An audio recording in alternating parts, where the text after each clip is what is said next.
Hello, this is our review discussion of Batman Arkham Knight. I am Dan Stapleton. I reviewed Arkham Knight. I loved it. Here's what I thought in my review. Don't you know, you fool? If this is in fact the last Batman game from Rocksteady, the series will end on a high note. Arkham Knight is the biggest Batman game to date, not just in its map size, but in the wide range of different types of gameplay and its collection of characters. The addition of tank combat thematically clashes with everything Batman stands for, but it is fun. And having access to the Batmobile for the first time gives us a new world of possibilities for interacting with Gotham City. All right, and with me to agree or disagree with my review, we've got Brendan Graber. Bam Ham Slam. Ryan McCaffrey. Howdy. And Destin Ligari. Hi, everybody.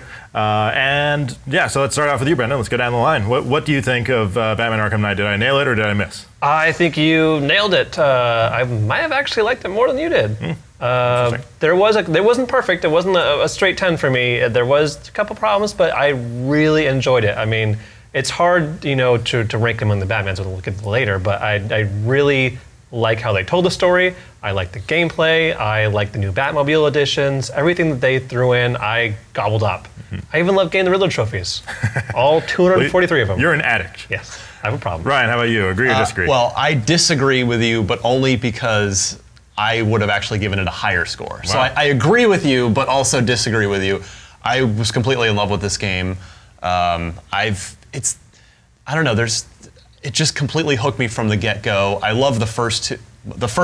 I haven't played Origins because I just, for some reason, couldn't even muster up the enthusiasm to play it. And your review, yeah, it was a 7-something you gave it. 7-8, yeah, it was a good game. Yeah, just everything from the presentation across the board, like the art direction, the frame rate almost never stutters, the rain effects. On PS4 at least, which is where I've been playing it. Everything about the world just feels so, it's so cohesive. And then gameplay-wise, there's no shortage of things. The story's great again, which I love the story, particularly, of course, the ending in Arkham City. And all the side quests are really interesting, like Azrael finding me on a rooftop and making a very interesting proposition to me, and even saving the firefighters. There's enough variety to it where I never got bored, even traversing the city. I kind of went back and forth. Sometimes I would just cruise the Batmobile around, but a lot of times I would just take to the skies and just fly my way across. And top to bottom, I was in love with that game. And Destin, I know what you're going to say here. I don't think any of you full on agree with me. I guess you kind of agreed with me, but I think you disagree the strongest. I have to disagree. Yeah, I don't think it's a 9-2. I feel like there's some problems with the narrative, like the way it's delivered. It puts you in the tank a lot and forces you into like the tank stealth missions, which by the end I was like, oh, another tank mission? Really? Like, can I just experience the story? And I felt like the ending was a little weak. Like I was kind of on the ending. And then you want to talk about gameplay design. Yes, they nailed the open world. The art direction is phenomenal. The game looks gorgeous on console. But at the same time, when you get into the combat areas, they've gotten so large now and there's so many different things that you have to deal with. Sometimes that can be a bad thing. Sometimes it's too much. It feels like they're adding more stuff because they feel like they have to and not because it's necessarily good from a gameplay design perspective, in my opinion. All right. And then combat, though, I love combat still. Yes. Yeah. Well, let's get to that. Brendan, what's your favorite part and your least favorite part of this game? Oh, it's a hard one, and I don't want to spoil anything, but I actually disagree with Destin. I think the ending, the way they presented it, I really enjoyed it. I think like one of my favorite parts, the way they told the ending, the way that you were able to kind of interact with it. I can't get into too much more, but I really like how it's presented and how it played out. As far as what I didn't like, I would have to say that I was really disappointed that they didn't have a lot of the boss battles returning. I really enjoyed Arkham City and even some of Arkham Origins boss battles, but they kind of chose to scale back from that, making the encounters with the villains a little more brief. And there was a lot more Batmobile tank fights, which didn't really feel like boss battles to me. But yeah.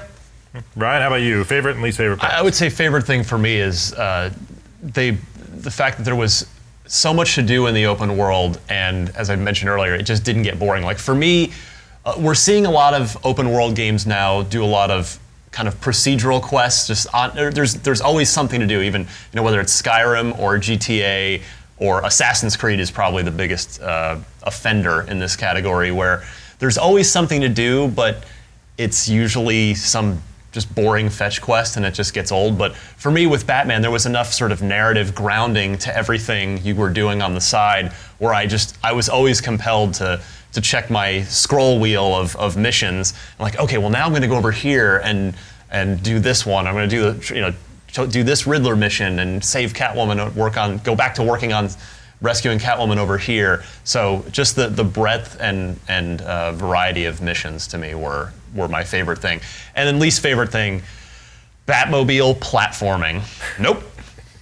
I don't need to do that ever again in a Batman video game. I've loved that the Batmobile's in the game. It's sort of the one missing piece that's never really been done well in any Batman game, particularly an open world one. But yeah, like having to navigate it up to rooftops and jump it across. There were a lot of times where I would just fall off. You don't fail, but it's like, okay, well, I guess I'll just drive back up and do the whole thing again. So yeah, Batmobile platforming, not my cup of tea. And Destin, I think I know what you're going to say here. Let's start with what you like. Oh, well, I'm going to go with what I don't like. Sorry, I had it ready in my mind. I have to agree with Ryan. The Batmobile is my least favorite part of Batman Arkham Knight.